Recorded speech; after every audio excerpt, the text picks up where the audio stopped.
अस्सलाम वालेकुम जी। आज मैं लेकर आई हूँ विंटर के लिए बहुत ही खूबसूरत सा बेबी फ़्रॉक, जिसमें हम फ़्रॉक के साथ साथ जैकेट भी बनाएंगे उसकी, यानी कि उसकी कोटी बनाएंगे फुल स्लीव्स वाली। और ये फैंसी फ़्रॉक होगा। आप चाहें तो इसे समर में भी बना सकते हैं विदाउट कोटी, जैसे आपको पसंद हो, या फिर इसी कोटी को अलग से भी यूज़ कर सकते हैं। तो ये पीसेज़ हैं जो मैंने कि आपको दिखा दिए कि ये मेरे पास बचे हुए कुछ पीसेज़ पड़े हुए थे, जिसमें से ये जैकार्ड का कपड़ा है। इसमें से मैं पहले अपर पार्ट कट कर लूँगी और इसी में से मैं लोअर पार्ट भी कट करूँगी। ये बेसिकली हमारे इनर के लिए भी यूज़ होगा और अपर पार्ट के लिए भी, ठीक है। और नेट फैब्रिक को यूज़ करूँगी मैं बॉटम पार्ट के लिए। तो यहाँ मैं ले रही हूँ 11 इंच पे। ये कम से कम 4 से 5 साल की बच्ची की मेजरमेंट मैं आपको दिखा रही हूँ। सेम मेथड को फॉलो करते हुए आप इसे छोटी बच्ची का भी बना सकते हैं या बड़ी बच्ची का भी बना सकते हैं। तरीका सेम होगा, बाकी मेजरमेंट में 1 से 2 इंच का फ़र्क लग जाएगा जिस तरीके के आपको बनाना हो। यहाँ मैं 5 बाय 5 पे कट कर रही हूँ, यानी शोल्डर और आर्म होल के लिए मैं 5 इंच ले रही हूँ। और इस तरीके से सेंटर में हम राउंड लगा लेंगे निशान। यहाँ पर मैंने चेस्ट ली है 7.5 इंच तक और वेस्ट लिया मैंने 6.5 इंच तक, और नीचे से हल्का सा हम राउंड करेंगे हाफ इंच तक, ठीक है। तो ऊपर से भी शोल्डर के लिए हाफ इंच तक आपने इस तरीके से कट करना है और नीचे से भी इस तरीके से, ठीक है। यहाँ से हमने ये कटिंग कर ली। अब यहीं से मैं सेम नेक की भी कटिंग कर लूँगी। तो यहाँ मैं ले रही हूँ 2.5 इंच तक और विड्थ ले रही हूँ और इसकी डेप्थ ले रही हूँ 2 इंच तक। इस तरीके से हम इसे मार्क करके राउंड शेप दे देंगे और कट कर लेंगे। पहले हमने बैक पार्ट का नेक कट किया है, अब मैं फ्रंट का नेक कट कर रही हूँ। तो बैक पार्ट से जो पीस निकला था उसे हम इस तरीके से यहाँ पर प्लेस करेंगे और यहाँ पर मैं मार्क कर रही हूँ। यानी कि जो डेप्थ दी थी हमने बैक साइड की वो कम से कम 2 इंच थी, तो फ्रंट की हम रखेंगे 3 इंच तक। आप 2.5 इंच भी रख सकते हैं, क्योंकि हमने जो ऊपर से शोल्डर को अटैच करना है वहाँ से हमने बटन टेक बना लेनी है दोनों शोल्डर्स की तरफ। तो ये भी चेंज हो जाएगा क्योंकि हम ब्लैकेट इसमें नहीं बनाएंगे। जैकार्ड का कपड़ा निकलता है इस वजह से। अब यहाँ मैं कपड़े को चेक कर रही थी कि डबल फोल्ड में पूरा आ रहा है या नहीं। डबल फोल्ड में इसकी लेंथ कम हो रही थी, इस वजह से मैं इस तरीके से इसे कट कर रही हूँ। और जो ये साइड से पीस निकलेगा इसे इस तरह से रख कर लंबाई में मैं लगा दूँगी, ठीक है, जॉइंट लगा लूँगी। हालांकि इस तरीके से लगना नहीं चाहिए था, लेकिन मैं इसे इसी तरीके से लगाऊंगी और गुम सिलाई से इसे स्टिच करूँगी ताकि इसका कपड़ा बाहर की तरफ ना निकले, ठीक है। ये पूरा का पूरा फ्रॉक हम गुम सिलाई से स्टिच करेंगे, क्योंकि जेकार्ड का कपड़ा आपको पता है कि फिर निकलता है, यानी कि बनारसी कपड़ा। अब नेट को उसके अकॉर्डिंग मैं कट कर लूँगी। सिर्फ 1 इंच का या हाफ इंच का मैं फ़र्क रखूँगी। इसके ऊपर रखकर इस तरीके से हमने कट कर लेना है। ये हमारी नेट भी कट हो गई। ये एक्स्ट्रा हमारे पास पीस बच गया। अब ये पीस है, ये 3 पीस हैं, ठीक है। अगर ये 4 पीस होते तो हमारा जो है बेबी का एक शर्ट या फ्रॉक बन जाना था। अब ये डबल था, इस वजह से मैं इसकी जो है कोटी यानी कि जैकेट बना रही हूँ छोटी सी, ताकि इसका लुक बहुत अच्छा सा है और गोल्डन फ्रॉक का जो पूरा गोल्डन शेड है वो ब्रेक भी हो जाए। तो यहाँ मैं ले रही हूँ कम से कम 11 इंच तक। जितनी मैंने ली था अपर पार्ट लिया था फ्रॉक का, सेम उसी तरह रखूँगी। यहाँ मैं शोल्डर वगैरह कट कर रही हूँ 5.5 इंच पे, क्योंकि इसका जॉइंट लगना है सेंटर से, तो हाफ इंच वहाँ चला जाएगा। और यहाँ मैं इसे 5 इंच ले रही हूँ आर्म होल के लिए, और इस तरीके से सेम मेथड से हमने कटिंग कर लेनी है। सेम हमने मेजरमेंट रखनी है जितनी मैंने फ्रॉक की रखी थी, उसी हिसाब से मैंने इसे रख के निशान लगा कर कट कर लूँगी, ठीक है ना। यहाँ से इस तरीके से आपने मुझे देखा था फोल्ड करते हुए, इस तरह से फोल्ड करके मैंने कट किया। इसका एक पीस पड़ा हुआ है, ये डबल पीस को मैंने फोल्ड करके इस तरीके से जैकेट कट कर ली। अगर आपको समझ ना आए तो दोबारा से आप पीछे करके देख लीजिएगा किस तरीके से मैंने कटिंग की है, ठीक है ना। तो इस पे बिल्कुल बारीक बारीक एम्ब्रॉयडरी हुई हुई है गोल्डन कलर की, तो ये फ्रॉक के साथ बहुत ही खूबसूरत सी जाएगी। तो यहाँ मैं इसका नेक भी कट कर लूँगी। यहाँ मैंने 2 इंच लिया है और इसकी बैक पार्ट को पहले मैं कट कर रही हूँ। मैंने बैक पार्ट की जो डेप्थ है वो 1 इंच ली है, ठीक है ना, और विड्थ मैंने ली है 2 इंच तक। अब ये फ्रंट पार्ट है, फ्रंट पार्ट की भी हम नेक को कट कर लेंगे।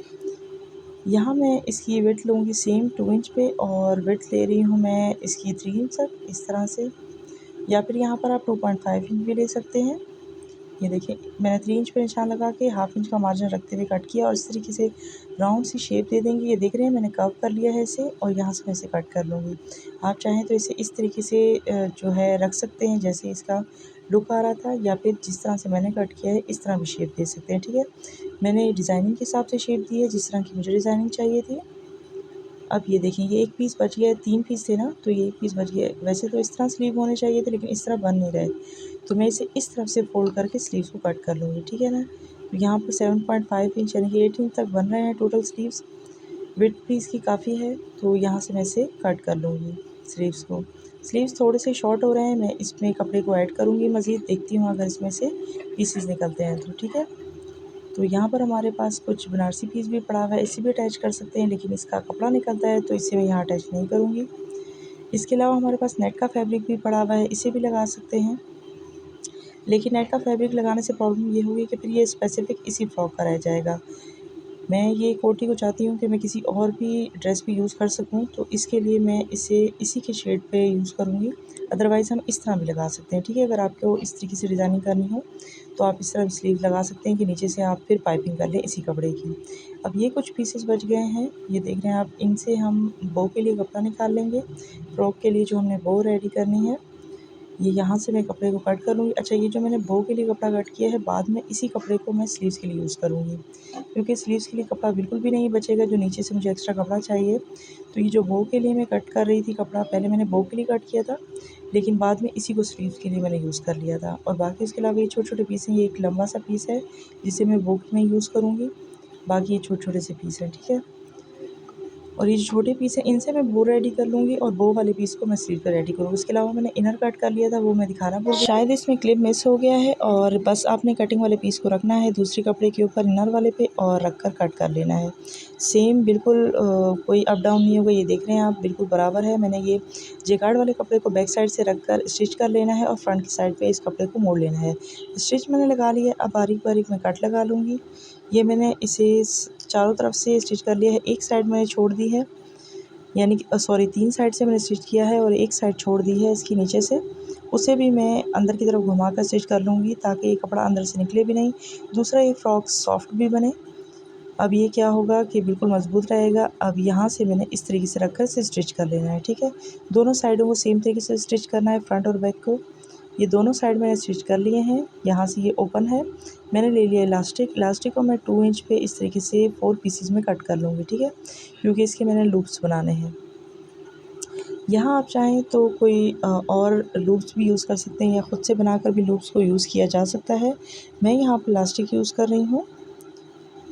ये देखें, ये शोल्डर वाली जगह पे मैं इसे स्टिच करूँगी इस तरह से रख कर। ये 2-2 मैं लूप्स लगाऊँगी इस तरह से, ठीक है? दोनों साइडों पे हमें इस तरह रख कर स्टिच करना है। यहाँ पर 1 से 2 बारीक सिलाई लगानी है ताकि ये मज़बूत हो जाए। अब दूसरी साइड भी मैं इसी तरह स्टिच कर लूँगी। उसके बाद इस तरह इसके ऊपर रख कर हमने बटन्स लगा लेने हैं, ठीक है? तो फ़िलहाल मैं इसे यहाँ पर पिन अप करके यहाँ से बीच में फ़िटिंग की सिलाई लगा लूँगी इसकी। फ़िटिंग की सिलाई मैंने इसकी लगा ली है दोनों साइडों पे। ये हो गई हमारी फ़िटिंग। अब हम इसके बॉटम पार्ट पे आ जाते हैं। तो बॉटम पार्ट पे मैंने जो इसकी ये बनारसी वाला कपड़ा है, इसके नीचे से मैंने बारीकी से मोड़ के स्टिच कर लिया है। उसके अलावा मैंने जो इसके पीसेस जॉइंट करने थे उससे भी मैंने गुम तरीके से स्टिच कर लिया है, ठीक है? तो गुम तरीके से किस तरीके से स्टिच करना है जब मैं कोटी को स्टिच करूँगी तो वो मैं आपको दिखा दूँगी, यानी कि जैकेट को। अब बॉटम पार्ट पे हम बॉक्स प्लेट इस तरीके से बनाते जाएंगे। ये नेट पे भी मैं बॉक्स प्लेट ही बनाऊँगी इस तरीके से। एक और ऑलरेडी मैंने फ़्रॉक शेयर किया हुआ है जिसमें मैंने एक दुपट्टे से 2 फ़्रॉक बनाए थे, तो उसमें भी आप देख सकते हैं बॉक्स प्लेट किस तरीके से लगाते हैं। तो मैंने इनर पे भी लगा लिया, उसके अलावा नेट पे भी मैंने प्लेट्स लगा ली हैं और इस जगाड़ के कपड़े पे भी, ठीक है? तो तीनों पे मैंने प्लेट्स लगा ली हैं। अब चाहें आप सिंपल लगा लें या फिर आप इस तरीके से बॉक्स प्लेट लगा लें। अब मैंने इनर को इसके साथ अटैच करना है और उसके अलावा मैं यहाँ पर कैन भी यूज़ कर रही हूँ, जो कि मैं यूज़ करूँगी इसके इनर वाले पार्ट पे नीचे की तरफ, ठीक है? ये कम से कम 5 इंच तक मैंने लिए हैं। इस तरीके से हम बारीकी से प्लेट लगाते हुए इसे स्टिच कर लेंगे। ये देखिए, नीचे की साइड रख कर मैंने स्टिच कर लिया है। अब हमने इस जैकार्ड के कपड़े पे इसे रख कर स्टिच कर लेना है। फ्रंट की साइड से मैं स्टिच करूँगी और बैक साइड पे मोड़ दूँगी, ठीक है, इनर वाले कपड़े को, ताकि इस जैकार्ड वाले कपड़े में से कोई भी धागा वगैरह ना निकले और सेकंड ये कि ये बिल्कुल सिक्योर हो जाए। तो ये देखिए, आपको पता है नेट तो निकलेगी नहीं, तो प्रॉब्लम सिर्फ इस कपड़े में होनी है। यहाँ से मैंने इसे मोड़ के ऊपर स्टिच लगा लेना है। ये इसमें काम काफ़ी ज़्यादा हो रहा है, इस वजह से सिलाइयाँ वगैरह ज़्यादा लग रही हैं, क्योंकि हम इसे कोशिश कर रहे हैं कि हमारा जो है ड्रेस बिल्कुल ही गुम सिलाई से बने और सिक्योर भी हो। अब इसके ऊपर रख कर हमें नेट भी स्टिच कर लेनी है। ये 3rd स्टिच आएगी हमारी। अब नेट भी स्टिच हो गई, लेकिन इसकी वजह से इसका जो लुक है बहुत फ्लफ़ी सा आया है, क्योंकि हमारे नीचे कैन भी लग गई है और लेयर्स भी ज़्यादा हो गई हैं, ठीक है? तो यहाँ हमारा बॉटम पार्ट रेडी हो गया है। अब हमने अपर पार्ट को इस तरीके से ऊपर रख कर इसे स्टिच कर लेना है। दोनों साइडों से एक साइड हमने इसकी ओपन रखनी है, बाकी की 3 तरफ हमने सिलाइयाँ इस तरीके से लगा लेनी है, जिस तरह मैं दिखा रही हूँ आपको। एक साइड से आप रखते हुए दूसरी साइड पे ले आएंगे। अब एक जगह ओपन है, इसमें आपने स्टिच कैसे लगाना है ध्यान रखिएगा कि यहाँ पर आपने सबसे पहले नेट को स्टिच कर लेना है, उसके बाद सेकेंड लेयर को यानी कि हम बनारसी कपड़े को इस तरह से स्टिच करेंगे, उसके बाद थर्ड लेयर को। ठीक है, एक साथ स्टिच नहीं करना, इससे फ्रॉक की सारी लुक ख़राब हो जाएगी, क्योंकि दूसरी साइड से भी ओपन ही है इस वजह से।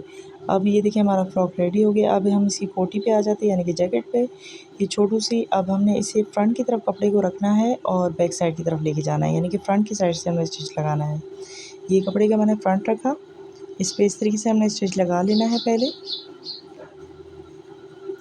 फिर बैक की साइड पे हम इसे मोड़ेंगे इस तरह से और उस पर दोबारा से स्टिच लगा लेंगे। ठीक है, तो इस तरीके से हमारी गुम सिलाई हो जाएगी। सेम इसी तरीके से मैंने बॉटम पार्ट पे भी स्टिच किया था, जो मैं आपको बता रही थी कि गुम सिलाई से मैंने स्टिच किया है। इसी तरीके से आपने स्टिच कर लेना है। इससे क्या होगा, एक तो सिलाई नज़र नहीं आएगी, ऊपर से कोई धागा वगैरह भी नहीं निकलेगा। ये हमारा सिक्योर हो गया। अब हमने क्या करना है कि इसके फ्रंट पार्ट को हम इस तरीके से इसके ऊपर रखेंगे इस तरह से, और शोल्डर्स को ज्वाइंट कर लेंगे। सबसे पहले हमें इसके शोल्डर्स को ज्वाइंट कर लेना है। शोल्डर ज्वाइंट कर लिए। अब इसके बाद यहाँ पर हमने इसकी गोल्डन कलर की पाइपिंग करनी है। यहाँ आप चाहें तो बारीकी से भी स्टिच कर सकते हैं, लेस भी अटैच कर सकते हैं। मैं यहाँ पाइपिंग का यूज़ कर रही हूँ, तो बस मैंने ये इस तरीके से डोरी वाली पाइपिंग सारी एक तरफ से स्टिच कर ली। अब सेकंड साइड पे इस तरीके से मोड़ लेंगे। यहाँ पे ख्याल रखना है कि पाइपिंग आपने बहुत ही ज़्यादा नीटनेस से लगानी है, क्योंकि इसी की वजह से सारा लुक निकल के आएगा। ये देखिए इस तरह से फोल्ड करके हमें स्टिच कर लेना है। ये मैंने स्टिच कर लिया है इसे। अब हमने यहाँ पर फिटिंग लगानी होगी। सबसे पहले हम इसके स्लीव्स रेडी कर लेते हैं। ये बो वाला वही कपड़ा है जो मैंने आपको बताया था।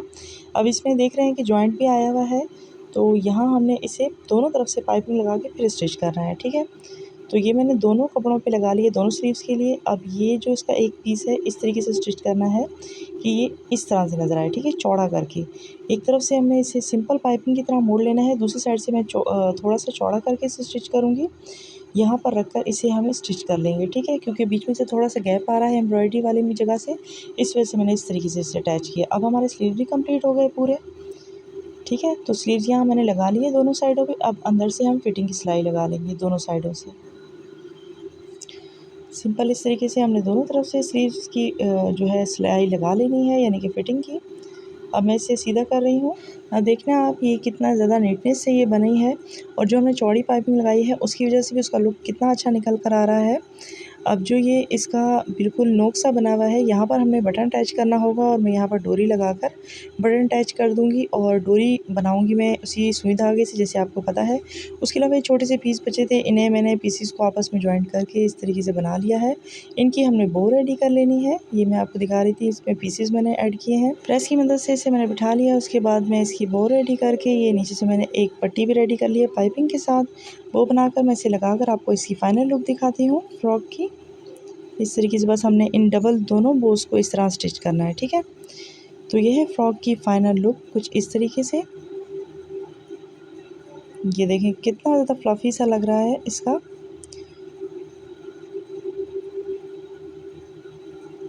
ये बो भी मैंने लगा ली, और साथ में मैंने बटन भी अटैच कर लिए दोनों साइडों पे।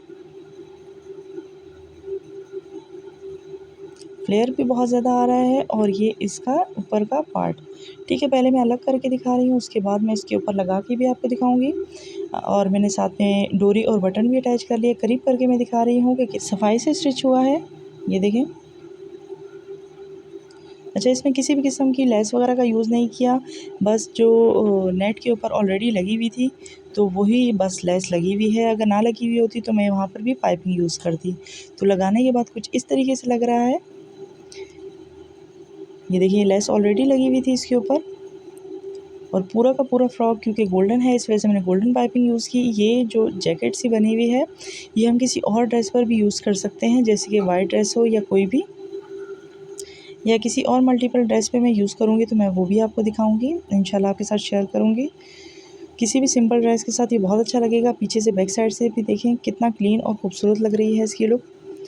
फ्रॉक को हम विदाउट कोटी भी यूज़ कर सकते हैं, जैसे समर्स में हम पहनाते हैं विदाउट स्लीव्स अगर पहनाना हो, और इस तरीके से हम जैकेट के साथ भी यूज़ कर सकते हैं। तो देखें किस तरीके से इसका लुक निकल कर आया है। बिल्कुल रेडीमेड फ्रॉक की तरह का लुक है इसका, और वो भी सिर्फ बचे हुए पीसों से। बस ये है कि आपकी मेहनत लगने की बात है कि आप इसे मेहनत करें तो ड्रेसेस को या इस तरह के कपड़े जो बच जाते हैं उन्हें आप कितने अच्छे से रीयूज़ कर सकते हैं। तो चैनल पर और भी बहुत सारी वीडियोस मौजूद हैं, मैं इस तरह की वीडियोस आपके साथ शेयर करती रहती हूँ, काफ़ी सारी डिज़ाइनिंग शेयर करती रहती हूँ। तो अगर वीडियो पसंद आई हो, मेहनत अच्छी लगी हो, तो वीडियो को लाइक ज़रूर कीजिएगा, चैनल को सब्सक्राइब कीजिएगा। ऐसी और मज़ीद वीडियोज़ के लिए एक लाइक तो इस पर बनता है। तो मिलते हैं नेक्स्ट वीडियो में, तब तक अल्लाह हाफ़िज़।